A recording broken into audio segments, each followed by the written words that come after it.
There are a lot of reasons Caltech physicist Randall Smith didn't recently announce that a rogue planet named Nibiru is going to destroy Earth this weekend, not the least being that Randall Smith of Caltech doesn't exist. That's the same reason, the doesn't really exist reason, that NASA spokeswoman Heather Cartwright didn't publicly confirm the fictional Smith's findings. And as for Nibiru itself, it ain't real either.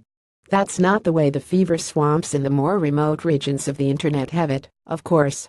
According to the stories bubbling up online, Nibiru is real, and it's a bruiser, a world with 10 times the mass of Earth. NASA has known about it for years but, surprise, has kept it a secret, according to the make-believe Cartwright.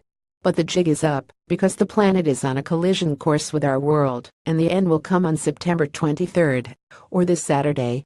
No word if it'll happen before or after the 3:30 kickoff of the Duke North Carolina game, but take Duke and give the points just in case. Weather. How big is Hurricane Maria? How big is Hurricane Maria?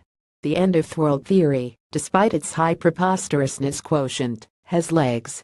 Google Nibiru and end of the world and you get 1.27 million hits. NASA, as if it doesn't have more important things to do, has publicly debunked earlier Nibiru stories.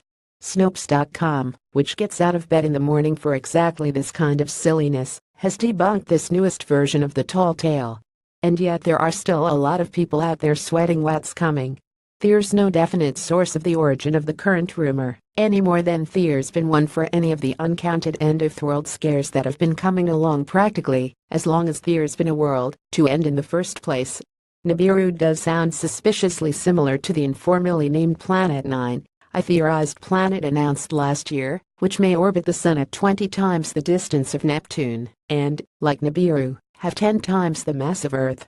The possible existence of the planet was based on a well-conducted study showing that only the gravitational influence of a world with that mass and orbit could account for the behavior of a cluster of smaller bodies in the solar system, known as Kuiper Belt objects.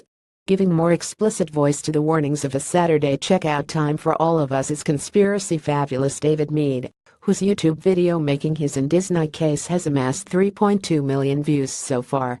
His reasoning, such as it is, has something to do with the Bible, something to do with the number 33, and something to do with the pyramids in Giza, Egypt, because, why not? Oh, and last month's total eclipse is involved too because, well, it was just laying around, and you don't want it to go to waste, do you? Other faux sources, notably NEWS4KTLA, the 4 call letters were snatched from a legitimate Los Angeles station, picked up on Mead's tale last year, and that account is being folded into this year's 2.0 version.